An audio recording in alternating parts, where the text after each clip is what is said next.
Bueno, pues muy buenos días a todos y a todas.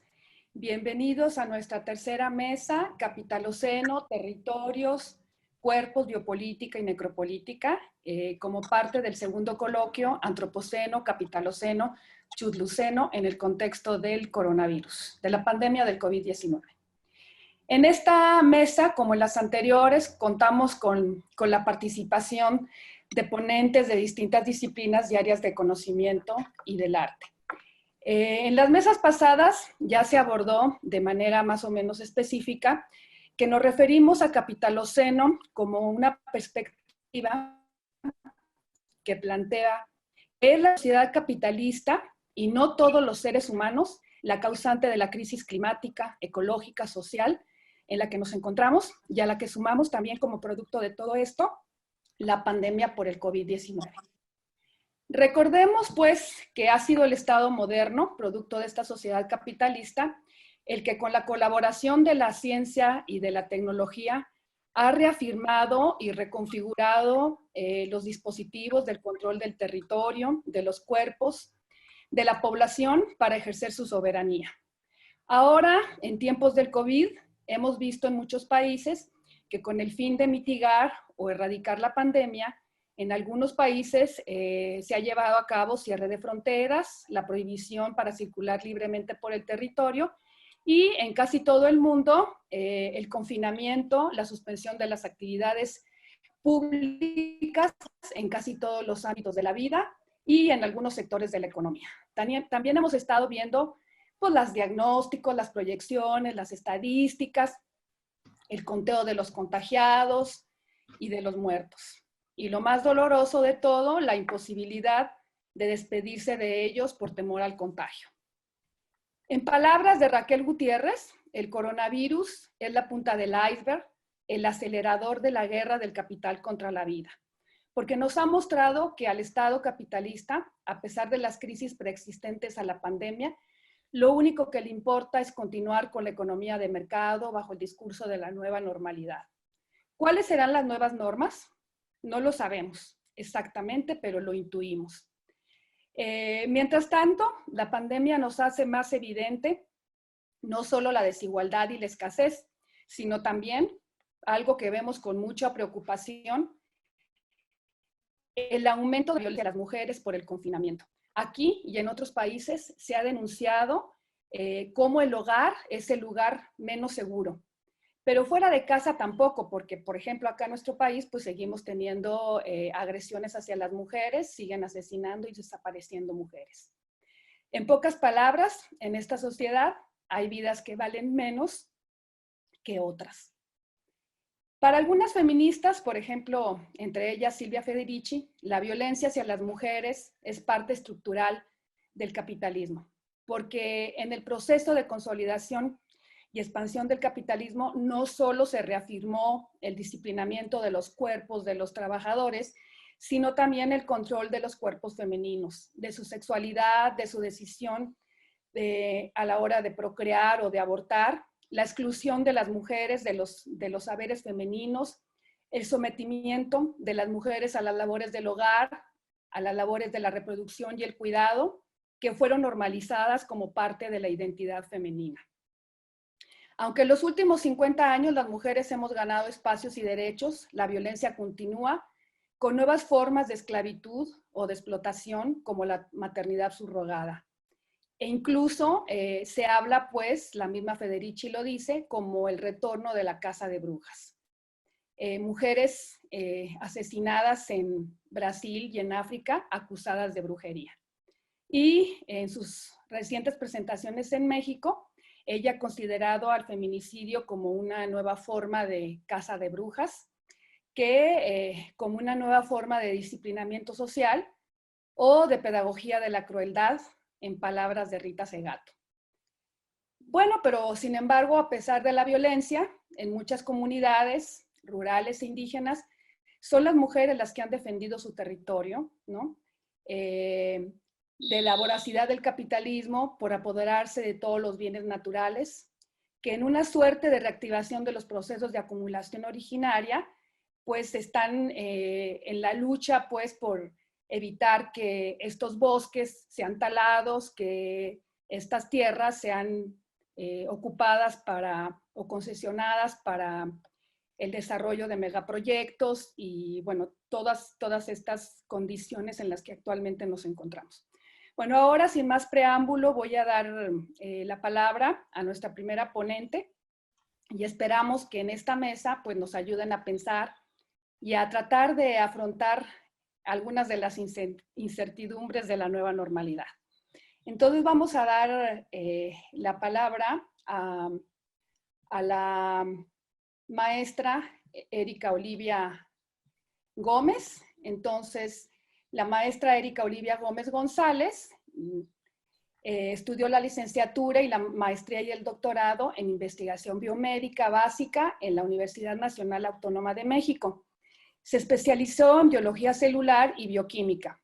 Los últimos años ha trabajado en proyectos de investigación relacionados con el cáncer de mama.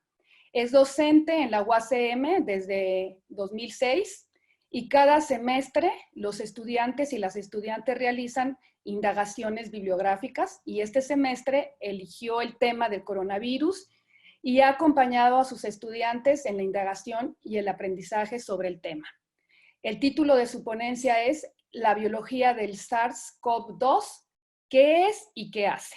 Te damos la palabra, bienvenida Olivia, y tienes 20 minutos para hacer tu exposición. Muchas gracias, Mayela.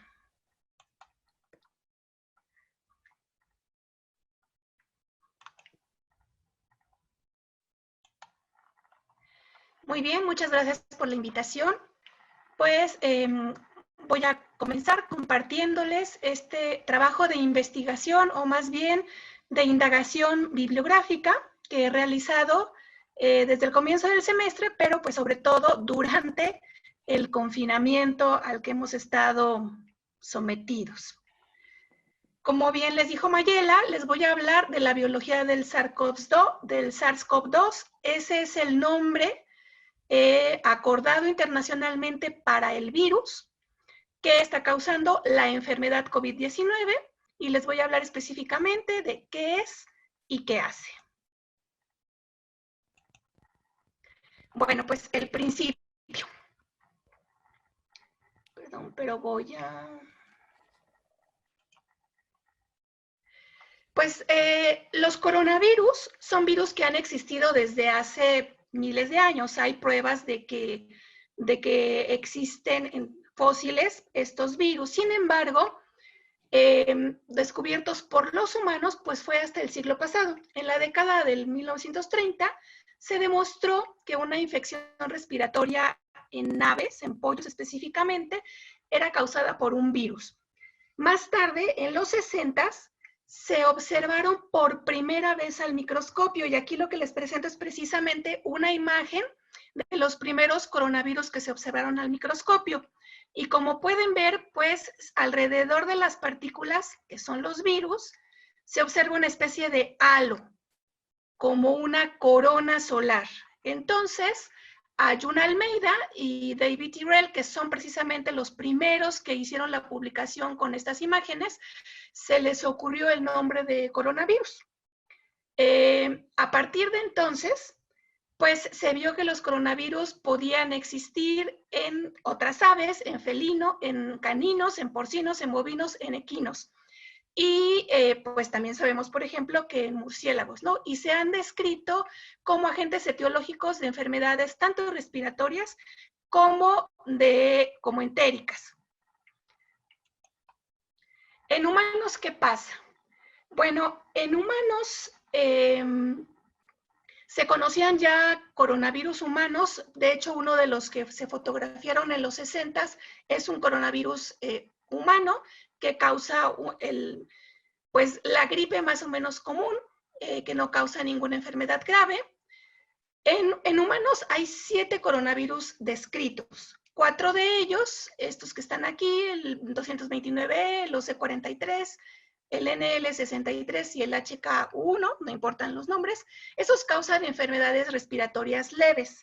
Sin embargo, pues nos hemos abocado a estudiar más a los coronavirus por las enfermedades graves que pueden desarrollarse con esta infección. La primera de la que tuvimos conocimiento fue en 2002 en Guangdong, China. Se le conocía como SARS-CoV, pero como ahora ya hay un SARS-CoV-2, pues entonces ahora le llamamos SARS-CoV-1. En este caso hubo 8.096 infectados y 774 decesos, con una tasa de letalidad del 9.6%. Otra infección por coronavirus que también resultó en una enfermedad grave es la que conocemos como MERS-CoV o el coronavirus de Oriente Medio. Esta surgió en Arabia Saudita y presentó 2.494 infectados y 858 casos letales, con una tasa de letalidad muy alta, como podemos ver, más del 34%. Y por último, pues por el que estamos ocupados y preocupados hoy en día, el SARS-CoV-2. Este surgió en Wuhan, China, como ya sabemos, y pues aquí vemos los números hasta el día de ayer. Sabemos que están un poquito atrasados porque los datos a la OMS pues obviamente le van llegando tarde, pero hasta lo reportado por la OMS el día de ayer a nivel mundial, tenemos más de 6 millones de personas infectadas con prueba positiva, es decir, sabemos que el número debe ser algo mayor, probablemente el doble, y reportados con prueba positiva 376.320 fallecidos. Entonces, una tasa de letalidad a nivel mundial de 6.08%. Bueno, ¿qué hemos aprendido de estos coronavirus? Pues de la primera aprendimos del SARS-CoV-1 que los coronavirus pueden saltar entre especies, siendo muy importantes los reservorios de coronavirus que hay en murciélagos. Se les llama reservorios porque los murciélagos no enferman. Sin embargo, pues cuando se transmiten a otras especies, es posible que evolucionen y puedan causar enfermedades en otras especies. Con la de MERS-CoV, lo que aprendimos fue que los coronavirus pueden utilizar camellos y dromedarios, es decir, animales domésticos, y de mayor tamaño como huéspedes intermediarios y que la infección camello a humano puede ocurrir. Y yo aquí he dejado en blanco lo que vamos a aprender, por supuesto ya estamos aprendiendo, pero lo quise dejar en blanco, qué es lo que vamos a aprender de esta epidemia. Y por supuesto, pues es a nivel de biología de coronavirus, pero pues también en otras ramas que nos atañen como humanos. Estos 7 coronavirus, aquí los vemos en azul, pertenecen a una subfamilia, la Orthocoronavirinae, que es propiamente todos los coronavirus que conocemos. Digamos que coronavirus es la palabra, el término popular, y el término taxonómico es Orthocoronavirinae. Pertenecen a determinada familia que aquí les marco y a cierto orden que incluye muchos otros virus. Dentro de los Orthocoronavirinae hay 4 géneros, que son los que les marco aquí en la imagen, pero los que causan la enfermedad grave, todos son beta-coronavirus, es el género específico. Entonces aquí tenemos al SARS-CoV, al 2019 nCoV, que fue el nombre original con que se designó al SARS-CoV-2, pero este es el SARS-CoV-2, y el MERS-CoV. Entonces aquí vemos muchos otros coronavirus, pero estos están agrupados en este género. ¿Cómo es? ¿Cómo es el coronavirus? Este coronavirus específicamente, el SARS-CoV-2. Bueno, pues aquí lo tenemos en una foto, es una micrografía electrónica coloreada. Los virus no tienen color, están coloreados y los podemos observar, pues, se llega a ver la membrana con la que están recubiertos y esta corona. ¿Qué es esa corona? Bueno, esto lo vamos a ver mucho mejor en este esquema. Los coronavirus SARS-CoV-2 son virus que su material genético es una hebra de ARN, que es esta azul oscuro que tenemos aquí. Es una sola molécula de ARN y es relativamente grande. Entre los virus de RNA son los virus que tienen una hebra más grande, aproximadamente 30 kilobases de ARN, perdón, y está listo para ser traducido. El ARN, a su vez, está asociado a una proteína que se llama proteína N y juntos forman la nucleocápside. Estas bolitas azules son la proteína de nucleocápside y unidos son la nucleocápside. Está envuelto en una membrana, es esto que tenemos aquí de color morado, y en la membrana hay al menos 3 proteínas bastante importantes, que son la S, la M y la E. Vamos a centrarnos sobre todo en la S, que es esta. La proteína S se llama así por la palabra en inglés spike, que es espícula, y que es la que le da la estructura característica al virus y que hace que parezca una corona. Son proteínas muy grandes, de hecho cada una de estas son 3 proteínas asociadas y le dan entonces la estructura característica. La proteína S además es muy importante porque media la entrada del virus a las células del hospedero. Es la forma que tiene el virus para contactar y ser reconocido por las células del hospedero, en este caso, pues las células humanas. Al igual que SARS-CoV-1, la molécula que utiliza como receptor, es decir, que está en las células humanas y que reconoce al virus, se llama ACE2, ECA2 en español, pero yo voy a manejar el término ACE2. Y de hecho tiene, en el caso de SARS-CoV-2, se une con mucha mayor afinidad que en el caso de SARS-CoV-1. Aquí tenemos los dos, aquí tenemos la proteína S, como los decía, son tres componentes, y este es ACE2, que es la proteína que va a estar en las células humanas y que lo recibe. ¿Qué hace el coronavirus? Bueno, esta parte que tenemos aquí abajo sería la célula, esta sería la membrana celular y este sería el interior de la célula. El virus entonces se une por medio del receptor ACE2 a las células y esto favorece que se introduzca a la célula por un proceso que llamamos endocitosis y posteriormente a la endocitosis, la membrana de la célula con la que entró y la membrana del virus se fusionan, como podemos ver aquí. Eso es importante porque lo facilita que el RNA salga al citoplasma celular. Y ya en el citoplasma celular, bueno, van a ocurrir una serie de pasos que están aquí descritos, pero lo importante es que eso lo que va a hacer es que se replique el virus. Y entonces tenemos nuevos virus, las células son capaces de hacer cientos, se piensa que incluso miles de virus a partir de uno solo. Y pues eso es el proceso infectivo.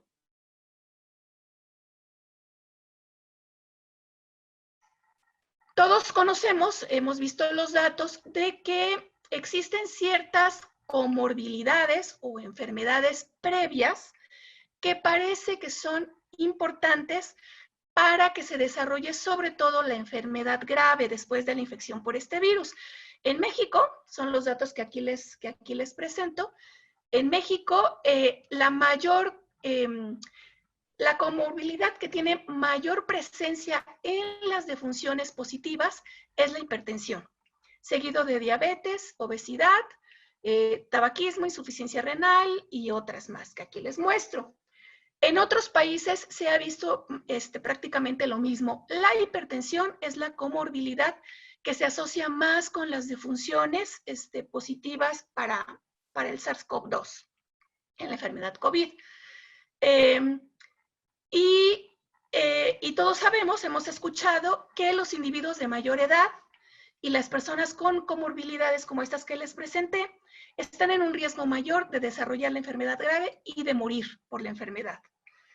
¿Esto con qué tiene que ver? Bueno, yo estoy trabajando una hipótesis en la que planteo que tiene que ver sobre todo con que ACE2, que lo tengo por aquí, por ejemplo, sea el receptor del virus. ACE2 es parte de un sistema fisiológico que funciona en todos los seres humanos, que es el sistema renina-angiotensina. a veces llamado también sistema renina-angiotensina-aldosterona, que involucra todos estos órganos que tenemos aquí. Este sistema tiene dos caras. Una cara, que es la que les presento aquí, está, el centro, digamos, es una molécula pequeña que se llama angiotensina 2, y la angiotensina 2, al aumentar, lo que provoca es que, que haya vasoconstricción, como aquí se ve, en los vasos sanguíneos, y también a nivel de riñón, que se reabsorba tanto sodio como agua. Eso, el efecto final es que hay hipertensión. Como les decía, el sistema tiene dos caras. Entonces, esta cara que recae, digamos, en angiotensina 2, hace que aumente la presión arterial y por lo tanto se presenta la hipertensión. En la otra cara está involucrado ACE2, la molécula que funciona como receptor mayoritario para el virus. ACE2 lo que hace es procesar esta angiotensina 2 de la que ya les hablé y convertirla en otra molécula que tenemos aquí y que se llama angiotensina 1,7. La angiotensina 1,7 tiene efecto totalmente contrario a la angiotensina 2. Entonces, los efectos de la angiotensina 1,7 son básicamente de disminución de la presión arterial. Ahora, la elevación de angiotensina 2 no únicamente modifica la presión arterial, también tiene muchos otros efectos, especialmente cuando este sistema entonces está alterado y la cantidad de angiotensina 2 aumenta muchísimo, se presenta inflamación y ya nos empieza a sonar. Sabemos que en esta enfermedad hay una de las características es que se presenta una gran inflamación, hay remodelamiento de tejido que conduce finalmente a fibrosis, y también en esta enfermedad sabemos que está asociado con eso. Disfunción endotelial. La disfunción endotelial podría llevar, por ejemplo, a la formación de coágulos, que también sabemos que es una característica de esta enfermedad, y también a lo que llamamos estrés oxidativo. El estrés oxidativo, en último término, va a dañar prácticamente todos los sistemas en donde funciona el sistema renina-angiotensina. El sistema renina-angiotensina, digamos que hay un sistema general que controla la presión arterial general, pero también en cada órgano hay, o en casi todos los órganos, hay sistemas locales. Y entonces una modificación en la cantidad de angiotensina 2, pues puede causar todos estos problemas. ¿Cuál sería la relación? Pues ya se las he ido planteando, ¿no? En individuos con factores de riesgo para presentar la enfermedad grave de COVID-19, estos factores de riesgo serían hipertensión, diabetes, enfermedad cardiovascular, pero también ser mayor de 60 años y también ser varón. En todos estos casos, ACE2 está disminuido y por lo tanto hay un desbalance. Y lo que tenemos es una mayor cantidad de angiotensina 2 y menor cantidad de angiotensina 1,7. Aquí les presento nada más el dato más reciente en México para que veamos que los individuos del sexo masculino son el 67.1 de las defunciones, mientras que el femenino es únicamente el 32.9. Bueno, aquí resumo prácticamente mi hipótesis. Lo que planteo es, bueno, el virus llega a la célula, este es el receptor, ACE2, se une a la espícula, y el virus se introduce a la célula. Cuando el virus se introduce a la célula, hay otras proteínas involucradas que lo que hacen es que cortan a ACE2. Aquí, por ejemplo, ya lo vemos cortado. Es decir, ACE2 ya no es funcional, ¿no?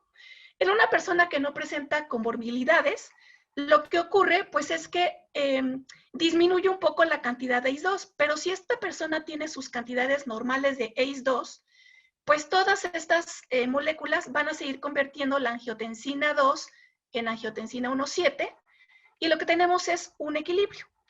Y al final resulta en que pues no hay hipertensión, la persona está normotensa, la inflamación está controlada y el endotelio intacto. Entonces yo planteo que en las personas sin comorbilidades, ya sabemos que esto es algo general, probablemente haya personas sin comorbilidades que también enfermen gravemente, pero en lo general esto es lo que estaría pasando. Sin embargo, en una persona con comorbilidades per se, va a tener una menor cantidad de ACE2. Y entonces, si el virus, al entrar a la célula y destruirse en el proceso ACE2, disminuye todavía más la cantidad de ACE2, lo que tenemos es un aumento en comparación acá, o un desbalance, mejor dicho, entre la angiotensina 2 y la angiotensina 1,7, que lo presentamos aquí. Una mucho mayor cantidad de angiotensina 2 comparado con angiotensina 1,7, y por lo tanto tenemos hipertensión, que va a generar un daño mayúsculo a órganos, lo que llamamos la tormenta de citocinas inflamatorias, y que esto lleva a sepsis, que generalmente, bueno, todas estas tres consecuencias últimas conducen a la muerte si ya se tratan demasiado tarde, y también el daño endotelial, que va a llevar a la coagulación. En conclusión, lo que les platiqué es muchas condiciones clínicas de los pacientes con COVID-19 pueden explicarse a partir de una disminución en la cantidad y en la actividad de ACE2. Como les decía, está comprobado que ACE2 disminuye con la edad y que hay una menor cantidad de ACE2 en varones comparados con mujeres, porque su regulación depende de estrógenos. Esta regulación negativa preexistente de ACE2 y por lo tanto de angiotensina 1,7, que es su producto, uno de sus productos, el principal, podría explicar por qué ser varón, el envejecimiento y ciertas comorbilidades como la hipertensión, la diabetes, las enfermedades cardíacas y también la obesidad. La obesidad muchas veces genera hipertensión. Todas estas están relacionadas de alguna manera con el sistema renina-angiotensina-aldosterona e implican un mayor riesgo de desarrollar la enfermedad grave. Y por último, pues lo que he estado trabajando estos últimos meses es en convencer al sistema de salud que es deseable que los especialistas apropiados con experiencia en el manejo de la regulación de este sistema se integren en la propuesta terapéutica de pacientes diagnosticados con COVID. Es complicado. El sistema médico está trabajando básicamente en base a la implantación de protocolos médicos que son tardados, llevan mucho tiempo, e incluso las recomendaciones de este tipo, que no estoy recomendando ningún fármaco ni nada por el estilo, sino simplemente que participen más especialistas en el diseño de los tratamientos, pues se complica. Pero bueno, sigamos trabajando en esto y por mi parte es todo. Bueno, muchas gracias. ¿Sí me escuchan? Sí. Sí, bueno, muchas gracias a Olivia, que nos ha brindado una explicación de cómo funciona el virus, de las formas de contagio, bueno, más que de las formas de contagio, más bien cómo pasa de un organismo a otro, y la hipótesis que nos presenta.